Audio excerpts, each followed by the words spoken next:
Islam itu agama yang pro ilmu, jadi cocok tidak cocok. Kalau itu satu potensi dibicarakan, sehingga setiap khitab kepada Nabi itu terusannya ada kata fa'in tawallau.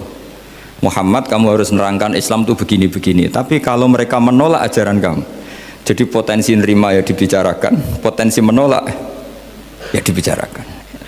Nah, makanya ini saya beri supaya barokah ya, dapat barokahnya ulama dulu saya baca ya. Faidatun qala Ibnul Qayyim. Ibnul Qayyim itu muridnya Ibnu Taimiyah. Ta'ammal khitabal Qur'an tajid malikan lahu al-mulku kulluh wa lahu alhamdu kulluh. Azimmatul umuri kulliha biyadi wa masdaruha minhu wa mawriduha ilaihi. Mustawiyan 'alal arsy la takhfa 'alaihi khafiyah. Min aqtari mamlakatihi aliman bima fi nufusi abidihi muttali'an ala asrarihim wa ala niyatihim munfaridun bitadbiril malakah yasma'u wa yara wa yu'ti wa yamna wa yuthibu wa yu'aqib wa yukrim. Jadi begini maksudnya, khitab itu otoritas dari minal a'la ilal adna, dari yang lebih kuat ke yang lebih bawah, itu namanya khitab. Kemudian harusnya kita semua sebagai manusia itu sebenarnya orang yang tidak sah memberi khitab, memberi perintah, karena kita sendiri tidak berstatus khalik, pencipta. Jadi misalnya gini, saya janji sama sampean besok datang ke saya, kamu tak kasih uang, besok saja saya tidak mesti hidup. Jadi janji itu sudah salah, besok saja saya tidak mesti hidup. Kalaupun hidup saja uang saya terbakar atau dicuri orang. Maka di sini dibutuhkan otoritasi khitab, harus diberikan zat yang punya otoritas penuh, yaitu zat yang nggak akan mati, yang nggak akan lumpuh, yang nggak akan mengalami satu gangguan sosial. Sebab itu dalam pandangan ulama tafsir itu punya akibat, saya ulang lagi, punya akibat bahwa hanya Allah yang berhak memberi khitab. Sehingga saking kerennya Allah itu bisa khitabun lil makdum. Ini di sini nanti ada contohnya. Sesuatu yang nggak ada kemudian Allah bilang kun menjadi ada. Sehingga Allah itu nggak bisa dibantah, nggak bisa ditentang, karena bisa apa saja. Karena asbabul qudrah adalah al-khalqu. Kalau dalam ilmu tafsir, kalau sampean dalam ilmu manusia kan gini, sebabnya melihat itu mata. Kalau dalam ilmu tafsir enggak, yang bisa menjadikan Anda melihat itu menciptakan. Saya ulang lagi ya, jadi kalau dalam ilmu tafsir asbabur ru'yah itu al-khalqu, bukan al-basar. Kalau kamu melihat karena mata, berarti setelah jauh tidak bisa melihat, atau setelah tertutupi tidak bisa melihat. Tapi kalau kamu mengetahuinya karena menciptakan, maka kapan saja bisa melihat. Misalnya gini, saya punya emas 1 gram, kecil sekali 1 gram, saya tanam di dalam Monas, kedalamannya 1 meter. Mbok saya sudah di Jogja, saya tetap tahu bahwa di Monas kedalaman 1 meter ada emas 1 gram. Kenapa? Karena saya yang menciptakan, yang mengatur itu semua. Sehingga setelah saya di Jogja, setelah saya di mana-mana tahu bahwa di Monas itu ada emas 1 gram dalam kedalaman 1 meter. Sehingga Allah ketika mengatakan saya ini zat yang super tahu, itu kata Allah gimana? Ala ya'lamu man khalaqo. Ala ya'lamu ana ta ora ngerti sapa man wong zat khalaqo kang gawe sapa man. Masa orang yang menciptakan kemudian tidak tahu? Jadi awal tahu itu karena menciptakan. Tapi kita ini sudah lama jadi bodoh karena kita tahunya pakai mata. Sehingga kita mengatakan bagaimana orang buta bisa tahu, wong dia buta. Kalau dia yang menciptakan tetap tahu. Tadi misalnya orang buta di kamar mandinya masang paku atau masang apa, dia tahu kalau di kamar mandi saya ada paku. Kenapa kok tahu? Karena yang masang saya. Nah, ini penting saya utarakan supaya nanti itu gampang analisis ayat-ayat berikutnya. Otoritas itu, otoritas khitab itu harus diciptakan dulu. Nah, baru setelah punya otoritas, saya ulang lagi, baru punya hak khitab. Nah sekarang enggak, para raja, para presiden, para dosen, para kiai itu sering melancarkan khitab, sementara dia enggak menguasai apa yang akan terjadi. Makanya Allah mengkritik kabura maktan indallahi antaqulu ma la tafalun. Itu salah besar ketika kamu seakan-akan memegang otoritas pada sesuatu yang sebenarnya kamu tuh tidak pernah melakukan, tidak pernah ikut menciptakan. Misalnya cong kowe nak nurut aku sebenarnya mesti uripmu kepenak. Otoritas itu dari siapa coba? Urip kepenak ya di luar wilayah kita, kehidupan besok juga di luar wilayah kita. Sampai kita kalau mau ke kuburan itu panduannya Nabi gimana kalau berdoa? Apa? Assalamualaikum daro qaumim mukminin wa inna insyaallahu bikum lahikun. Salam untuk kalian semua dan kita insya Allah suatu saat akan bertemu, insya Allah. Padahal mati itu adalah satu keharusan. Tapi kalau yang di kuburan itu orang mukmin, kita tidak ketemu lagi sama mereka jika kita mati kafir, karena nanti tempatnya beda. Yang satu alamatnya surga, yang satu alamatnya neraka. Maka kata ulama, kata insya Allah di situ adalah kita masih berharap mati dengan status yang sama sehingga bisa ketemu. Jadi itu artinya gini, di selain Allah itu bilang janji, bilang khitab itu nggak sah.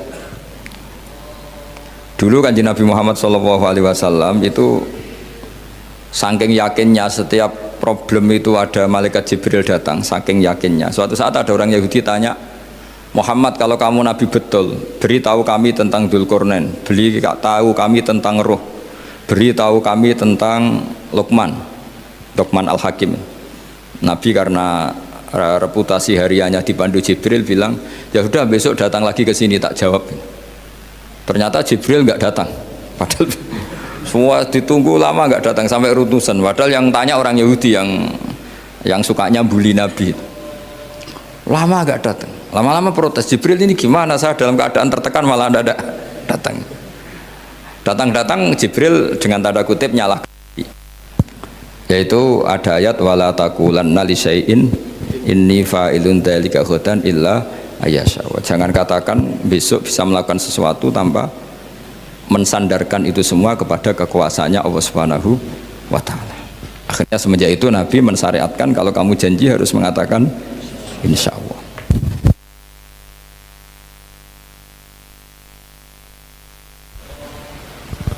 Ya, kenapa ini saya katakan penting? Karena nanti khitab di Quran itu supaya proporsional ya. Sekarang banyak orang memahami Quran tapi nggak mau mempelajari ilmunya apa? Quran. Termasuk ilmunya Quran tadi ya, ada 3 ingat ya. Khitabun lin nabi itu bisa saja khitabun li ummati. Yaitu dalam kasus-kasus yang Nabi tidak ngalami kasus itu tapi yang ngalami umatnya. Nah, kenapa khitabnya tetap kepada Nabi? Karena yang bisa komunikasi dengan Allah itu hanya Nabi. Makanya bisa dilihat di ya ayyuhan nabiyyu itu mufrad mudzakkar. Nabi Muhammad itu satu orang yang berstatus lelaki. Kemudian idza talaqtum itu kalian semua. Harusnya kan kamu, karena dari satu orang ke satu orang. Tapi ini enggak. Wahai Nabi, jika kalian umatmu gitu. Jadi karena yang alami tolak itu umatnya. Terus kedua khitabun lin nabi, dan yang dimaksud itu memang Nabi, kayak sholat tahajud. Sholat tahajud itu sholat yang memang untuk Nabi ya. Karena tahajud yang menjadikan punya hak syafaat itu hanya Nabi. Sehingga ngendikane ulama, Nabi itu wajib tahajud, tapi kalau umatnya hanya sunat tahajud. Jadi Nabi itu termasuk ya kelebihannya sekaligus bebannya wajib apa? Tahajud. Tapi bagi umatnya sunat. Kenapa? Karena Nabi ingin sekali punya hak syafaat. Kemudian sama Allah diberi instruksi, diberi syarat wa minal laili fatahajjat bihi nafilatallak asa ayyab'atsaka rabbuka maqama mahmuda. Muhammad, kalau malam kamu harus tahajud supaya kamu nanti diberi hak syafaat. Itu kalau umatnya tahajud nggak boleh sampai diteruskan ayat-ayat sa'ayat asuka, karena kamu tidak punya hak syafaat. Disyafaati saja tidak mesti. tapi Nabi harus tahajud supaya punya hak apa? Dan perlu dicatat syafaat itu hadisnya sahih semua, di Bukhari ada, di Muslim ada. Cuma orang berlebihan cara menolak syafaat atau mengimani syafaat. Ada yang berlebihan ngimani sampai tidak pernah ngamal baik, mentang-mentang nanti dapat syafaatnya Kanjeng Nabi. Ada yang nggak percaya syafaat. Itu ya kebablasan juga, padahal itu ada di hadis sahih semua cerita syafaat. Itu khitabun Nabi, dan yang dimaksud memang Nabi. Sehingga umatnya tidak wajib tahajud, tapi Nabi wajib tahajud. Terus ketiga, khitabun lin Nabi sekaligus khitabun li ummati. Itu yang dimaksud di hadis Arba'in Nawawiyah, wa inna wa ta'ala amaral mursalin bima amaral bil mu'minin, atau dibalik amaral mu'minin bima amaral bil mursalin, dibolak-balik sama. Yaitu para nabi ya dikhitabi memakan sesuatu yang thayyibat, para orang mukmin juga kena khitab memakan sesuatu yang apa? Thayyibat. Ini sama. Jadi ya ini ada tiga berarti ya, khitabun lin nabi, tapi yang dimaksud umatnya, khitabun lin nabi yang dimaksud adalah nabi saja. Terus ketiga, khitabun lin nabi yang dimaksud plus umatnya. Nah, kajian seperti ini penting. Karena kesalahan Khawarij itu satu kelompok ekstrim yang tidak mengikuti Sayyidina Ali, juga gak mengikuti Sayyidina Muawiyah, tidak mengikuti Ali, juga gak mengikuti Muawiyah, disebut Khawarij. Khawarij itu jamaknya Kharijah, dia keluar dari pikiran ala Sayyidina Ali, juga keluar pikiran dari Muawiyah. Di sini disebut dia khurut dari kata Khawarij, serba keluar, dia tidak mengikuti sana, tidak mengikuti sini, akhirnya disebut Khawarij. Nah, Khawarij itu orang yang berpikir sesuai kritik yang dilakukan Quran, tapi mereka lupa bahwa yang punya otoritas kritik itu Allah, karena yang kalau boleh sama-sama terganggu kerajaannya itu hanya Allah. Gini saya beri contoh ya, yang punya hak ketika sepeda motor saya kamu pakai, yang punya hak menentukan itu gasap apa pinjam itu saya apa orang lain? Saya. Ketika yang pakai gak pamit itu teman akrab saya atau anak saya atau orang yang saya ridhoi, itu namanya gasap apa pinjem gak pamit? Ya udah, ini harus jelas. Tadi pagi saya ngaji direktorat, saya bilang di fikih itu ada istilah ulima ridhohu, sesuatu tidak pamit formal tapi sudah diketahui ridhonya. Makanya di fikih ada bab namanya mu'atoh, tadi pagi saya terangkan ya. Di perdebatan fikih itu ada bab namanya apa? Mu'atoh. Mu'atoh dari kata ato yu'ati, mu'atotan, saling transaksi yang non verbal tapi maklum. Ya seperti kalau kamu marung itu contohnya, kalau kamu marung di kantin terus makan gedang goreng, itu nyuri apa beli? Coba jawab saja. Kalau dikatakan beli kamu belum bayar, kalau dikatakan nyuri terang-terangan. Coba kalau mbak-mbak milih mana, itu nyuri apa beli? Kalau beli belum bayar, kalau nyuri kok terang-terangan ya.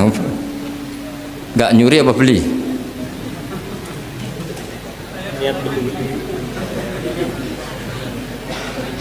Jadi ada gedang goreng di warung, kamu datang langsung makan, ada kerupuk dimakan, ada telur asin dimakan, itu nyuri apa beli?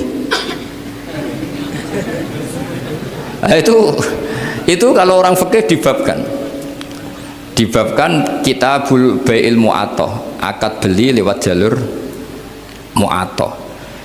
Menurut Imam Abu Hanifah seperti itu dikatakan beliau pakai dalil al-adat muhakamah, bahwa adat itu berposisi seperti hukum, karena posisi di warung maka ngambil di situ dianggap memulai akad jual beli. Tapi karena ini sesuatu yang potensi masalah, Imam Syafi'i mengatakan itu enggak baik, enggak sah. Karena nanti kalau asumsi kamu gedang goreng itu 1.000, ternyata diregani 5.000 kan mangkel. Nah itu resikonya di situ, ya kan? Tapi kalau misalnya itu dikatakan, makanya Imam Syafi'i mengatakan itu profesional. Itu namanya ghormu. Ketika Anda bayar 5.000 itu namanya tebusan kesalahan. Jadi Imam Syafi'i melihat itu tidak jual beli, tapi tebusan kesalahan. Sehingga kalau saya jadi hakim, misalnya pembeli bilang asumsi saya 1.000 Gus, terus kata baik, kata penjual enggak Gus itu tak jual 5.000, saya harus memenangkan baik. Memenangkan siapa? Penjual, karena penjual adalah pemilik gedang goreng itu, dan posisi yang makan adalah perusak barang orang lain. Gitu. Sehingga dimenangkan penjual,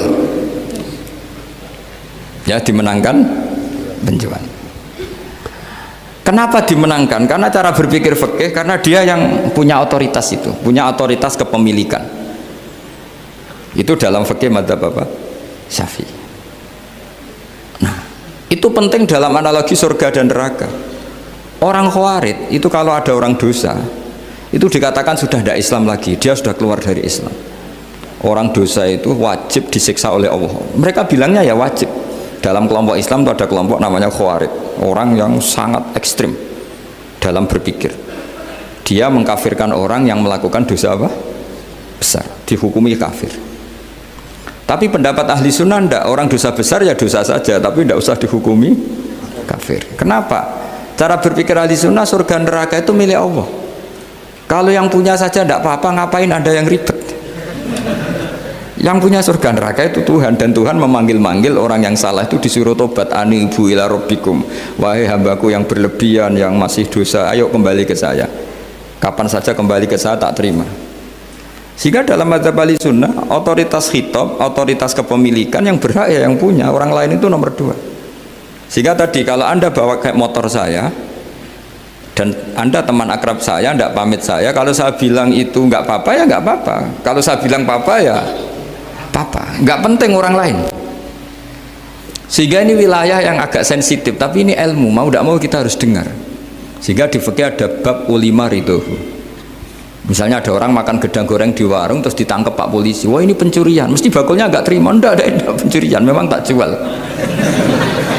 Nah, yang kasus begini, ini yang kasus, ini mungkin kasusnya anak-anak yang masih kos atau masih mahasiswa. Warung kantin dijaga ibu-ibu. Ada anak makan lahap, dikira belinya cash. Setelah dimakan ternyata akadnya utang. Nah, itu pertanyaannya itu halal apa enggak? Karena asumsi baiknya monggo-monggo. Karena apa sudah mengkhayal nanti ada sekian uang cash didapatkan. Ternyata nyatet atau utang. Nah, kalau ngomong di depan, Bu saya mau makan di sini utang, kira-kira enggak boleh. Wah, itu ada sekian PR, makanya saya sering muji orang-orang yang enggak alim. Enak-enak orang tuh orang enggak alim karena enggak kesulitan seperti ini. Kita sebagai peneliti fikih itu sering kesulitan. Nah, sama Anda misalnya naik Grab atau naik taksi atau apa, ketika Anda naik itu posisinya enggak sap apa pinjem, dikatakan akad sewa belum bayar, dikatakan pinjem nanti harus bayar. Jadi ada sekian masail fikih yang jadi perdebatan. Nah, apapun itu nanti kata finalnya itu dia yang punya, yaitu supir taksinya atau baeknya, penjaga warung tadi. Nah, sehingga hukum itu bagi orang lain sudah tidak sah kecuali bagi yang punya. Nah, di sini ini kelihatan benarnya madzhab ahli sunnah wal jamaah. Ahli sunnah mengatakan apapun salahnya seseorang setelah dia beragama Islam itu wilayahnya Allah. Kita tidak bisa berbuat apa-apa.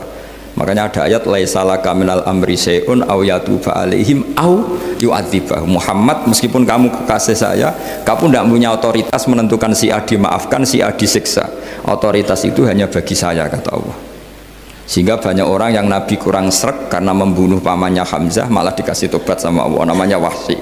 Wahsy itu orang yang Nabi gak suka karena pernah membunuh Sayyid Hamzah di perang Uhud, tapi sama Allah marah dikasih tobat. Sa'labah yang sering ibadah di masjid, sering iktikaf, saking seringnya ibadah itu sampai digelari hamamatul masjid, merpatinya masjid. Tapi na'udzubillah beliau malah berakhir dengan su'ul khatimah. Kita tidak pernah tahu. Kenapa begitu? Karena begini, wilayah yang absolut itu hanya milik Allah Subhanahu wa Ta'ala. Sehingga Nabi kalau ketemu Wahsy ya bilang, iman kamu sudah saya terima, Islam kamu sudah saya terima, tapi saya ini manusia, tolong sembunyikan wajahmu dari saya, karena kalau saya ingat kamu itu mangkel, karena ingat kamu pernah membunuh Hamzah. Tapi saya sebagai Nabi harus nerima iman kamu, karena Nabi itu gak boleh dendam. Tapi kalau mangkel-mangkel sedikit kayaknya agak boleh mungkin ya, mungkin itu ya. Tapi profesional, Nabi sebagai manusia nggak berkenan melihat Wahsy, tapi sebagai Nabi legowo terhadap imannya Wahsy. Tapi Allah sendiri yang ngendikan laisa laka minal amri syai'un aw yatuba. Coba orang munafik, kayak apa salahnya orang munafik? Tapi ketika Allah ngendikan tentang orang munafik gimana? Wa yu'adzibal munafiqina in sa'a aw yatuba. Allah bisa saja menyiksa orang munafik insya kalau berkehendak ya tuba, atau Allah mengasih tobat. Nah karena pendapat ahli sunnah itu lebih valid sesuai ayat-ayat Quran, maka yang diikuti mayoritas di dunia adalah mazhab ahli sunnah wal jamaah. Dan itu dimulai cara berpikir yang sederhana, yang berhak menentukan khitab ya yang punya, titik itu saja. Yang berhak menentukan khitab ya yang, lah tentu yang punya alam raya ini hanya Allah Subhanahu wa ta'ala. Makanya Allah mensifati dirinya Malik Yaumiddin, kita tidak bisa. Makanya bahaya ya, pikiran-pikiran kayak Khawarij itu bahaya. Sampai nggak usah tanya saya. Lalu Khawarij kalau di era modern siapa Gus? Anda provokator kalau tanya gitu. Ya itu tidak boleh provokator. Pokoknya pikiran itu salah karena membatasi otoritas Allah Subhanahu wa ta'ala. Allah itu paling tersinggung kalau sifatnya dipakai, dicatut. Di Sahih Muslim itu ada riwayat, di hadis Muslim termasuk hadis Sahih itu Bukhari dan Muslim, itu ada seorang soleh sujud. Pas sujud dia diinjek orang preman, kira-kira seperti itu kalau sama diinjek. Terus si yang sujud tadi bilang gini, wawahi, ada kata wawahi la yaghfiru wahu laka, demi Allah, Allah tidak akan maafkan kamu. Saat itu juga Allah ngasih wahyu kepada Nabi di zaman itu, bilang ke yang sujud, pahala sujud tak cabut, dia tidak punya pahala, dan yang menginjek dosanya tak ampuni. Terus Nabinya tanya, kenapa ya Allah? Saya tersinggung, kata Allah, hanya disetatuskan nggak bisa memaafkan. Padahal wa anal ghafir wa anal akhid bidzunub, saya adalah zat yang bisa maafkan, bisa nyiksa. Kenapa status saya tinggal satu? Allah kan bisa kan, walillahi mulkus samawati wal ardh yaghfiru liman yasha wa yu'adzibu man yasha. Tapi si yang sujud tadi menstatuskan Allah hanya satu, yaitu yu'adzib, menyik. Itu kata Allah, kok enak, saya ini Tuhan, bisa menyiksa, bisa mengampuni, kenapa status saya jadi satu? Kamu kan mesti gak terima. Status kamu dihilangkan satu, terima gak kamu? Gak terima. Sebagai suami kamu tetap punya dua status, bisa meneruskan nikah, bisa menceraikan. Coba status kamu tak ambil satu, nggak boleh menceraikan. Istri kamu gendut, walek, cerewet. Wah, posengnya bukan main itu. Sama mbak-mbak juga sama. Sebagai istri harus nurut sama suami gini-gini, tapi juga punya hak rafa, hak mengajukan gugatan cerai jika suaminya tidak jelas. Mau nggak dicabut status hak rafa? Nggak mau. Kalau punya suami walek, jelek, senangnya goda perempuan lain, itu kan. Nah, Allah itu punya status bisa memaafkan, juga punya status bisa menyiksa. Terus orang-orang yang sok soleh dengan tanda kutip itu kadang-kadang inginnya Allah tuh nyiksa terus sama musuhnya. Kalau sama dia memaafkan terus. Terus corong Jawa kan, aku mbahmu tapi kan gitu kira-kira. Kok enak gitu. Nah, jadi ya sudah seperti itu. Lagi-lagi kata kuncinya apa? Beri otoritas itu hanya kepada Allah Subhanahu wa ta'ala, karena dia adalah pemilik otoritas sejati.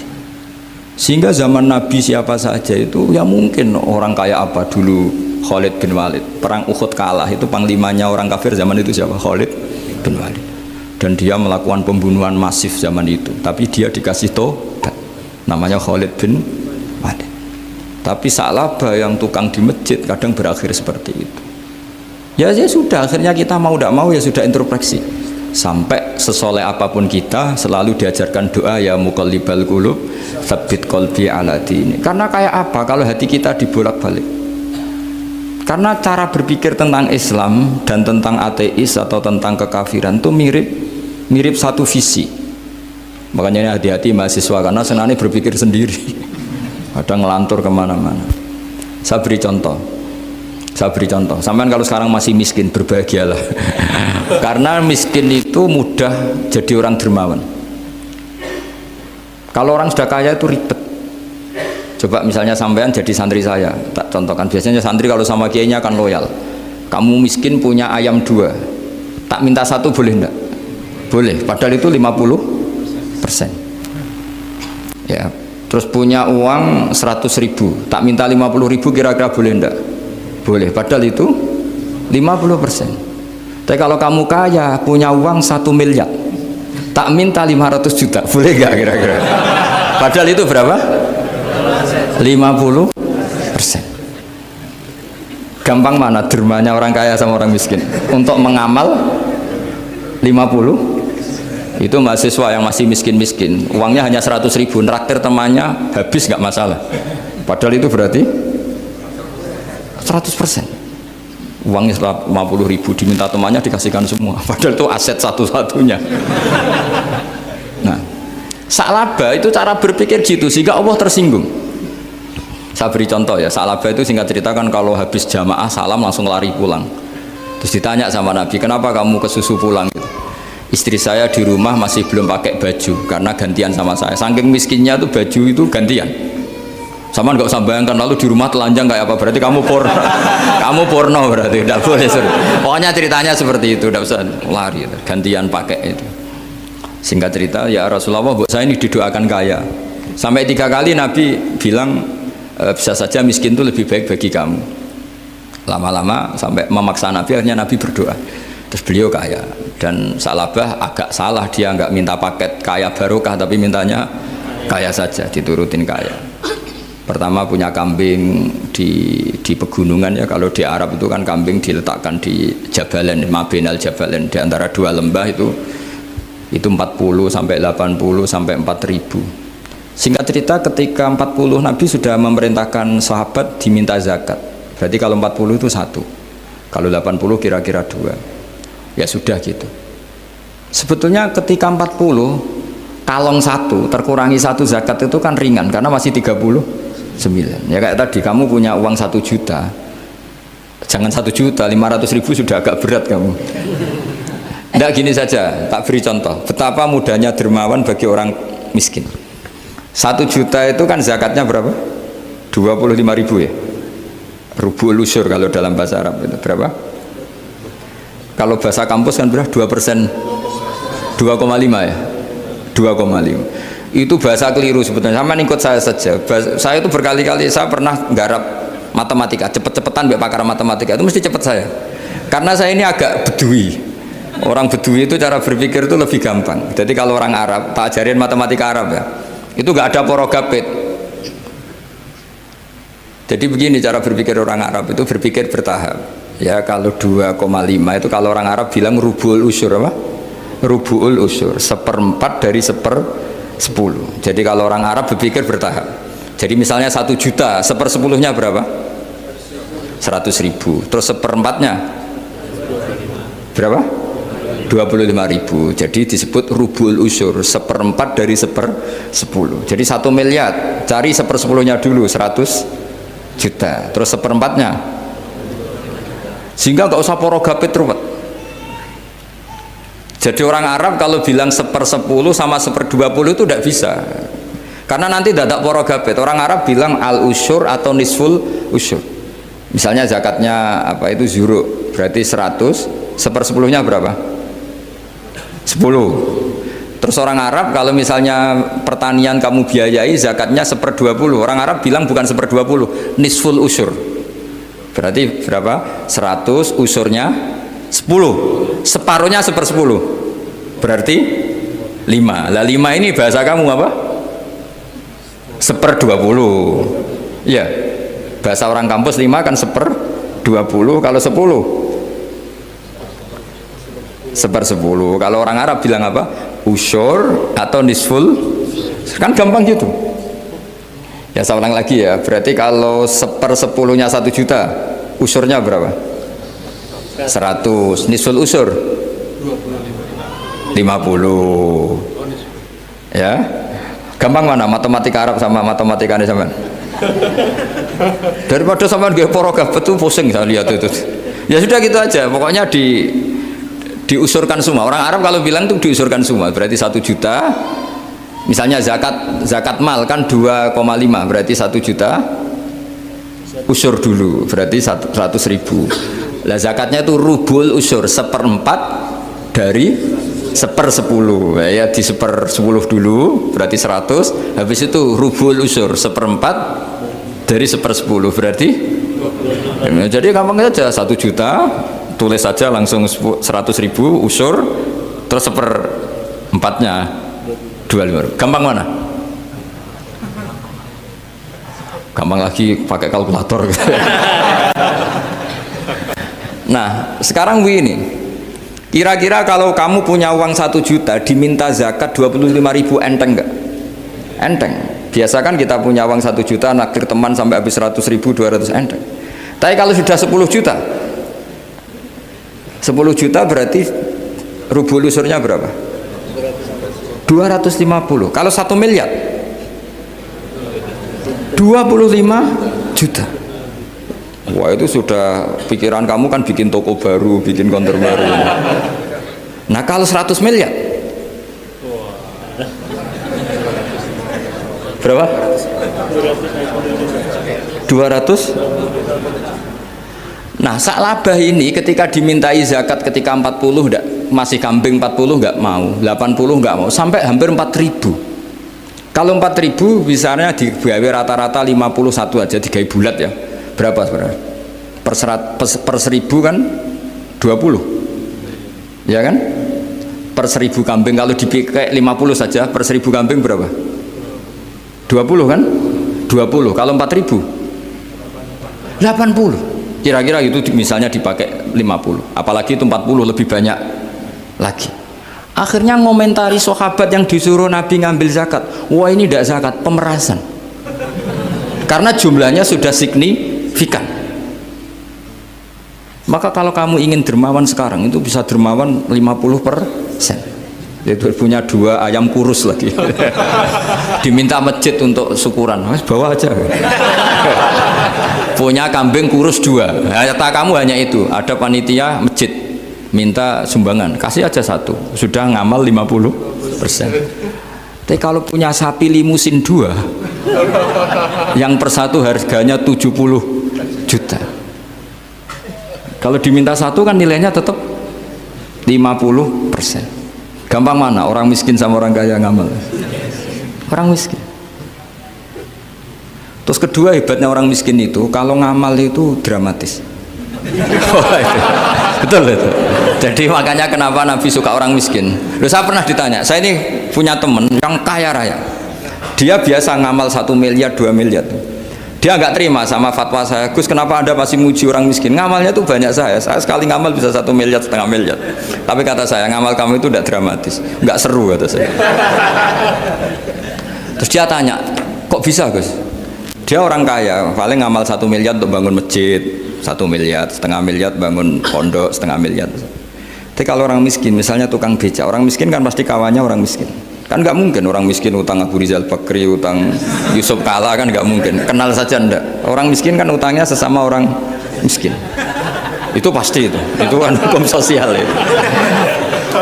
Nah ternyata itu apa? Hari itu anaknya ndak makan, hari itu istrinya mau kelahiran. Utang sesama miskin, diutangi 50.000. Tapi uang ini dramatis, kalau hari itu nggak makan mati. Artinya apa? Ada orang ngamal 1 miliar untuk bangunan, kadang aksesoris, yang satu ngutangi 50.000 tapi taruhannya nyawa. Nah sekarang menyelamatkan nyawa sama bangunan keren mana?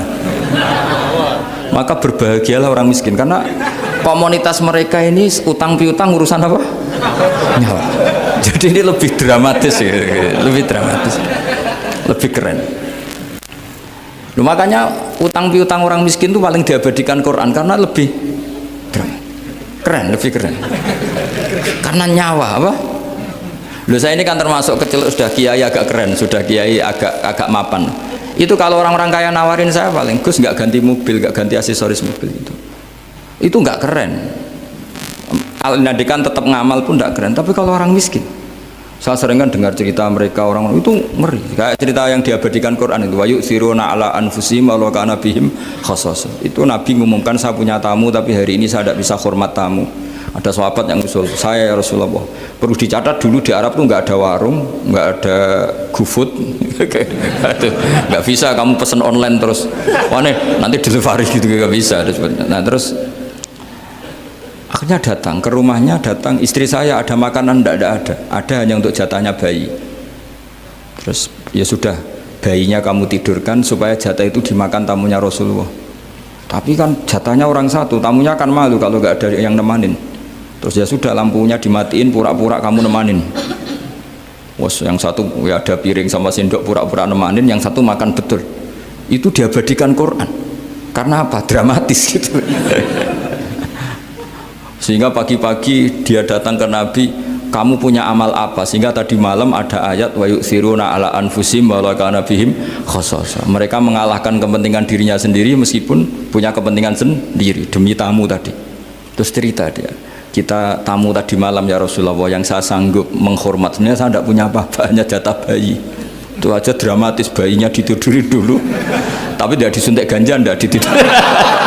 Ditidurin biasa nanti kan, ditidurin biasa. Terus suami saya pura-pura nemani, lampu dimatikan. Nah mungkin tamunya saking laparnya gak penting mikir itu, yang penting makan aja. Jadi maka sebetulnya orang-orang miskin itu tidak usah hiru, wah itu orang kaya bisa ngamal masjid 1 miliar 2 miliar. Tetap ngamalnya ini sesuatu yang tidak mendesak. Tapi sesama orang miskin, kalau temannya minta tolong itu mesti dramatis. Istri mau kelahiran, kematian, kelaparan, pokoknya yang diselamatkan itu seru semua. Artinya gini ya, kalau miskin ya nikmati saja, itu ada peluang untuk menyalip pahalanya orang-orang. Tapi yang kaya ya tetap kaya. Kalau semuanya miskin, nanti yang miskin kerja di mana kalau semuanya miskin? Ya kembali ke tadi, ke ilmu khitab. Kalau ini tidak dipelajari, maka orang khawarid ini megang otoritas. Tidak bisa. Mereka nggak menguasai pintu surga maupun pintu neraka, nggak bisa. Mereka dengan seenaknya, tobatnya orang yang pernah gini nggak diterima. Tidak bisa. Wilayah yang nerima tidak itu wilayahnya Allah Subhanahu wa Ta'ala. Sehingga kita tetap berpendapat sesuai eksplisit yang ada di Quran. Walillahi mulkus samawati wal ardi, apa? Yaghfiru liman yasha wa yu'adzibu man yasha. Sehingga nggak boleh kita pegang otoritas agama, nggak boleh. Kita hanya bisa menjelaskan. Kalau pegang nggak boleh. Misalnya saya dengan sampean surganya dulu mana? Bisa saja dulu jenengan. Kok bisa Gus? Iya kan? Mungkin wah keren ngaji tawaduk mau. Mungkin saya dari bab tawaduk keren sampean. Di bawah saya di atas, di bab tawaduk keren sampean. Sehingga kalau surga kok jalurnya tawaduk mesti dulu sampean, karena sampean di bawah saya di atas. Tapi saya nanti protes sama Allah. Protesnya gini, posisi saya diperintah ya Allah. Gayanya mereka duduk di bawah, tapi merintahkan saya supaya mau mengajar. Jadi nggak ada sopan-sopannya, karena mereka merintah ya. Ya terutama di PPAI ya, oh itu nggak sopan sekali kan merintah. Sehingga kalau yang dipandang, makanya masyhur itu kan, ada wali itu yang satu jadi wali karena sholat di shaf awal, keren kan, shaf awal fadilahnya utamanya kan luar biasa. Yang satu kalau sholat itu di belakang terus, tapi juga jadi wali. Yang depan agak protes, ya Allah kenapa ini jadi wali padahal sholatnya di belakang. Jawabannya lucu yang di belakang. Kenapa? Saya itu malu, saya ini masih banyak dosa, banyak salah, kok di depan kok kayak suci sendiri aja. Jadi kalau kamu sowan sama raja atau sama kiai, yang paling depan itu kan yang kepedean, dia milih yang belakang jadi sopan aja, nggak terlalu deket gitu. Orang itu tidak pernah tahu. Kadang-kadang Allah itu kita tidak pernah tahu. Andai kan boleh dibahasakan, kita tidak pernah tahu cara berpikir Tuhan. Jadi Allah itu zat yang mau, ya itu tadi otoritasnya penuh. Makanya saya pernah cerita di mana-mana, di kitab-kitab yang saya baca itu ada 2 orang yang ahli neraka, sudah di neraka. Ini sekaligus ijazah, saya ulang lagi sekaligus ijazah, bisa dipraktekkan nanti itu. Setelah itu 2 orang ini dipanggil ke surga sama Allah. Allah itu tanyanya ya aneh, enak di neraka? Ya udah enak di neraka. Ya gak enak di neraka, kok ditanya enak enggak, ya gak enak. Ya sudah, kembali lagi ke neraka, lari kencang-kencang, lari menuju neraka, lari sama Allah. Dipanggil lagi, loh kenapa kamu semangat? Ya Allah, saya ini kapok, saya ini trauma. Dulu ketika engkau perintah, saya ini lelet sekali, disuruh sholat lelet, disuruh zakat lelet. Maka ini jenengan perintah saya semangat supaya nggak ngulang kesalahan yang sama. Akhirnya sama dipanggil, ya sudah di surga aja, di surga. Karena semangat lari menuju neraka. Maka ini ijazah nanti kalau di mahsyar ya, ya kamu dipanggil, ayo masuk neraka, harus apa? Semangat, semangat, harus semangat. Oke Gusti, semangat. Lah repotnya kalau nggak dipanggil lagi.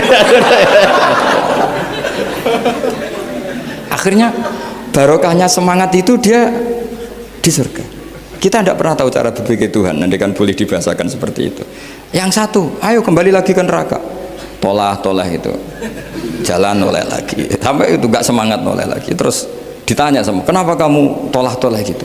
Saya tidak pernah ngira ya Allah, ketika engkau panggil di surga, kemudian engkau kembalikan lagi ke neraka. Ya sudah, kamu di surga saja. Barokahnya husnudzon.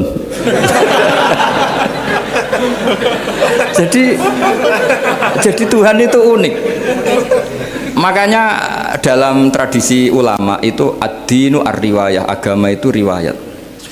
Sebagian diredaksikan inna hadzal ilma dinun fanzuru amman ta'khuduna dinakum. Agama ini, ilmu ini agama, maka lihat riwayatnya. Karena kita tidak pernah tahu cara berpikir Tuhan. Kita harus mengikuti riwayat yang diutarakan Rasulullah SAW. Karena kita tidak pernah tahu. Kayak tadi ada orang diinjek, kita mesti kan terprovokasi ingin bela yang sujud menyalahkan yang injek. Tapi ketika yang sujud mencatut nama Tuhan, Allah tidak akan memaafkan kamu. Itu Tuhan tersinggung karena sifatnya direduksi satu, diambil satu, disembunyikan satu. Loh, ada kan dia begini mungkin malah Allah maklumi. Saya tidak akan maafkan kamu. Enggak apa-apa Allah, kan saya kan tidak mencatut namanya Allah. Selama hidup saya tidak akan maafkan kamu. Allah nggak akan tersinggung karena dia sebagai manusia tentu punya dendam, punya rasa mangkal, punya emosi. Tapi kalau ketika bilang Allah tidak akan maafkan kamu, berarti dia mencatut statusnya Allah. Dan Allah disifatkan hanya satu dari sifatnya Allah, yaitu hanya sifat menyiksa. Padahal Allah punya sifat memaafkan. Ini hati-hati bagi orang-orang soleh, orang-orang yang terlalu berpikir keras dalam Islam, nggak boleh seperti itu. Masyhur itu kan, ada satu perkampungan yang sering secara masif terstruktural mau menghabisi Nabi, yaitu namanya kampung Usoyyah, Ro'lan sama Zakwan. 3 kampung ini sering koalisi mau menghabisi Nabi, sampai Nabi sering kunut nazilah, Allahumma an Ro'lan wa Zakwan wa Usoyyat asad Allah wa Rasulah. Sering dipasutkan gitu, tapi Allah malah menurunkan wahyu, Muhammad kamu tidak boleh intervensi saya seperti itu, bisa saja mereka dapat hidayah. Semenjak itu Nabi meninggalkan kunut nazilah. Terus dan sebagian ulama mengatakan itu awal diturunkannya ayat laisalaka minal amri syai'un au yatuba alaihim au yu'adzibahum. Jadi ini sekali lagi-lagi ini bab khitab. Jadi ya seperti kita punya, makanya orang itu tetap donga ya muqallibal qulub sabit qalbi ala dini, karena otoritas itu bagi yang punya. Maka kata malik, kata pemilik itu kunci dalam ilmu tauhid atau ilmu tafsir atau ilmu apa saja. Misalnya gini, sampai saya punya rumah yang ruangan depan itu ruang tamu, tentu dapat perlakuan khusus, sering steril, sering bersih, bahkan dihias pakai bunga, pakai macam-macam. Ruangan tengah biasa, ruangan belakang buat buangan sampah, buat WC, buat macam-macam. Sah apa enggak? Sah. Kenapa? Karena saya pemiliknya. Apa? Karena saya. Tapi kira-kira yang sedang di ruang tamu, tanah yang sedang di ruang tamu yang dimanjakan juga nggak boleh kumo luhur. Bisa saja suatu saat saya rubah pikiran, rumah saya tak balik dari menghadap utara ke selatan, yang dulu WC jadi ruang tamu, yang ruang tamu jadi WC. Langsung perlakuannya rubah 180 apa derajat, 360 derajat. Nah itu yang di sini nih, kenapa orang soleh pun tetap takut sama Allah, karena Allah tuh yaf'alu ma yasha, bisa melakukan apa saja. Sehingga tradisinya ulama ketika zaman ini sudah rusak seperti ini, ulama-ulama tidak ada yang khawatir, karena Allah mensifati dirinya al-hadi sebagai zat penunjuk. Coba kita sudah tidak ditungguin nabi, nggak ditungguin wali, nggak ditungguin orang-orang soleh dulu, tapi agama itu ya jalan sampai sekarang. Ada orang ngaji, ada orang sholat, ada orang zakat. Andaikan agama itu diserahkan manusia, sudah kita tidak bisa mempertahankan agama ini di zaman seperti ini. Tapi karena Allah itu al-hadi, zat yang memberi petunjuk, dan sifat Allah Ta'ala pasti tata'atsaru bi khalqih, pasti ada akibatnya di makhluk. Seperti Allah mensifati dirinya ar-razzaq, yang memberi rizki. Buat zaman buyut-buyut perang dijajah Belanda ya tetap makan, ya tetap kawin. Kadang istrinya banyak, padahal zaman jajan Belanda. Kita nggak dijajah aja susah. Dulu itu babah kamu istrinya 1 atau 2, buyut-buyut kamu banyak yang 2, padahal miskin. Karena Allah mensifati dirinya ar-razzaq. Mbok keadaan kayak apa orang tetap dapat rezeki. Begitu juga Allah mensifati dirinya Al-Hadi. Mbok keadaan dunia rusak kayak apa tetap ada yang dapat hidayah. Jadi kamu tidak usah khawatir terhadap agama ini karena Allah mensifati dirinya apa? Al-Hadi, zat yang memberi kayak apa Amerika, kayak apa Korea. Saya itu pernah di Korea, katanya negara ateis. Di sana TKI yang nyari uang, ternyata di sana itu bikin masjid. Coba kalau Allah menghendaki, di Korea ada masjid. Karena bikin masjid gak boleh, kalau nyewa boleh. Jadi Korea itu ada satu aturan kayak di Jepang, kayak di umumnya negara maju. Yang sudah fungsi sosial itu tetap sosial, gak boleh menambah yang baru. Jadi kalau dari gereja dibeli masjid boleh, tapi kalau tanah lapang dipakai masjid nggak boleh karena ngurangi tanah. Tapi kalau dari gereja jadi masjid boleh, dari bar untuk masjid boleh, dari pantai asuhan jadi masjid boleh. Pokoknya yang fungsi sosial. Saya pernah ngaji di masjid itu bawahnya bar, atasnya gereja, atasnya lagi masjid. Kadang ya balik masjid dulu, bar, baru gereja. Karena memang yang sudah kawasan sosial ya kawasan publik ya untuk publik. Kita tidak pernah mengira kalau di sana ada tauhid. Tapi Allah itu Al-Hadi, apa? Allah itu Al-Hadi. Sehingga ya delala ada orang Indonesia kerja di sana, terus nuraninya tersiksa kalau tidak ada tempat sujud. Akhirnya mereka urunan bikin masjid. Itu banyak yang santri saya sering ngaji saya. Ya saya ulang lagi ya. Jadi cara mikir khitab sama Allah gitu dulu ya. Enggak boleh kamu berpikir khawarid yang membatasi kekuasaan atau hidayatnya Allah Subhanahu wa ta'ala. Karena kita tidak pernah tahu. Salaba ngomong gitu itu masalah besar. Karena mengatakan kekasihnya Allah itu pemungli. Karena tadi, wah ini tidak zakat lagi tapi apa? Pungli. Ini apa? Pemerasan. Karena tadi jumlahnya sudah sekitar 4.000, zakatnya kan banyak sekali. Makanya saya mohon, saya model di UI itu setuju kalau zakatnya dimulai dari kecil lebih ringan. Misalnya kita gaji 1 juta dipotong 25.000 kan ringan. Tapi kalau gaji kamu 1 miliar kan mendingan untuk bayar supir buat yang jaga gudang, kan mesti pikir aja sudah macam-macam daripada dipakai zakat. Ya, jadi diantara menganalisis Quran adalah apa? Dudukkan Allah sebagai malikul umur kulliha, yang menguasai semua urusan. Tapi kalau kita apapun hebatnya hanya sebagai ulama, hanya sebagai mufti, hanya sebagai kiai, itu tidak punya otoritas. Sehingga misalnya banyak kan, misalnya anak yang kita cintai, kita modali malah bangkrut, yang tidak kita modali malah kaya, karena urusan tidak di tangan kita tapi di tangan Allah Subhanahu wa ta'ala. Masjid juga gitu, masjid yang dikelola secara sehat, ramai jamaahnya gini-gini, itu dikelola oleh manajemen. Ada masjid yang kelihatannya sepi, jamaahnya ya sedikit apa, tapi kadang-kadang diridhoni Allah. Kenapa? Karena masjid itu nggak menjadi problem sosial bagi komunitasnya. Saya beri contoh, masjid ramai tentu baik, nggak perlu saya ceritakan, karena masjid ramai itu ya mesti baik. Masjid yang banyak jamaahnya tentu baik, itu nggak usah dibicarakan.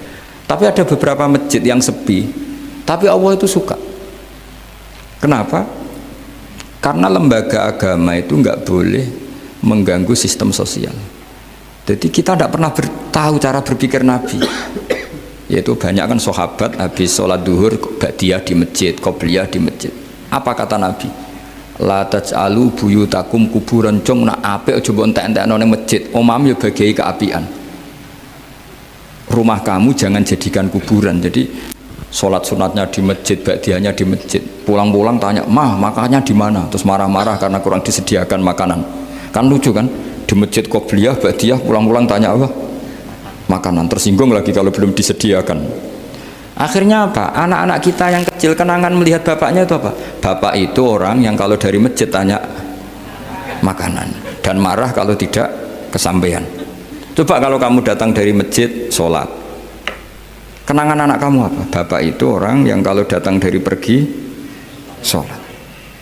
Sehingga kenangan anak-anak kita ini melihat kita sholat sujud di rumah. Sehingga Nabi membahasakan apa? Jangan jadikan rumah kamu sebagai kuburan, kasih jatah sholat. Sehingga ulama mengatakan jamaah itu paling baik itu di masjid untuk jamaah fardu. Untuk sholat sunat beberapa malah sebaiknya di rumah. Sehingga saya ini sebagai kiai ya sering bingung. Bingungnya kadang ada orang terlalu overacting, ingin masjidnya ramai sehat. Yang satu enggak. Saya ini sering dipamiti. Ya saya akhirnya bingung. Bingungnya ya barokahnya ngalim itu bingung, kalau nggak ngalim malah nggak bingung. Karena ya sudah harus gitu. Sampai tak beritahu ya. Nabi awal ngendikan itu ju'ilat lanal ardu kulluha masjidan. Semua tanah Allah itu hakikatnya masjid. Apalagi ini rumah kita. Anak kita biar menyaksikan saat kita sujud, saat kita baca Quran, saat kita ngaji. Kalau semua ini di masjid, kemudian Anda di rumah taunya makanan, menuntut ngopi, menuntut kenangan di keluarga kita kurang baik. Makanya Nabi membahasakan apa? La taj'alu buyutakum kuburon. Jangan jadikan rumah kamu sebagai kuburan. Apalagi ada pepatah lagi, al-ummu madrasatul ula, ibu adalah madrasah pertama. Coba kalau kita ngajarin Quran di rumah, ya tentu masjid ya tetap ada kegiatan, tapi jangan sampai mematikan rumah.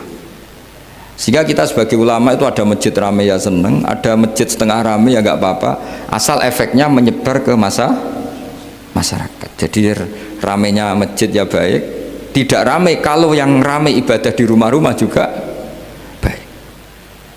Maka dulu zaman Nabi Musa malah istilahnya waj'alu buyutakum qiblata wa aqimus sholat. Jadikan rumah kamu sebagai kiblat, sebagai tempat ibadah. Coba kenangannya Nabi kalau sholat malam itu di rumah apa di masjid? Di rumah, sehingga Aisyah punya kenangan sampai hatta waromat qodamau, sehingga kakinya Nabi bengkak. Dan Nabi alami saja. Kamu kira Nabi sholat punya kayak anak-anak sekarang kan yang kayak ada ruang sholat, ternyata hanya dipasang sajadah sama tasbih, nggak pernah dipakai. Kalau Nabi enggak, yang dipakai Sayyidah Aisyah itu ya tempat sholat. Sehingga kata Aisyah, Nabi itu sholat di tempat tidur saya. Kalau Nabi sedang berdiri, kakiku tak selonjorkan. Kalau Nabi sujud, kakiku tak ingkretkan. Ya di tempat Sayyidah Aisyah tidur itu Nabi sholat. Pas berdiri kan berdirinya Nabi lama, Aisyah selonjor. Pas Nabi mau sujud, kakinya diingkretkan. Segampang itu Nabi. Akhirnya apa? Kenangannya Aisyah sebagai istri itu doa-doa tahajud, doa-doa. Coba kalau Nabi tahajudnya di masjid, Sayyidah Aisyah tidak punya kenangan doa-doa apa? Tahajud. Sehingga kita harus ngikuti ngaji. Kalau nuruti teori ya sholat itu ibadah, sebaiknya kalau ibadah ya di tempat ibadah. Tidak seperti itu cara pandang. Kata Nabi, semua buminya Allah adalah saksi kita ketika ketemu Allah. Semakin saksi itu banyak, maka semakin baik. Maka kalau sholat sunat, kesunatannya itu pindah-pindah tempat. Tapi ya jangan terlalu habis di sini terus pakai mobil ke sana gitu. Iya, kalau pas di perempatan ada orang cantik nggak jadi diterusin nanti. Tapi ini sama saya cerita ya, jadi di antara mengkaji Quran itu mengkaji cara Allah membuat khitab. Dan yang kunci semua adalah Allah adalah zat sing otoritatif, malikul umurikul dia, pengendali dari semua. Maka kalau nyifati Allah ya tetap yaghfiru liman yasha wa yu'adzibu may yasha. Jangan pernah mengambil otoritasnya Allah Subhanahu wa taala. Sekian, assalamualaikum warahmatullahi wabarakatuh.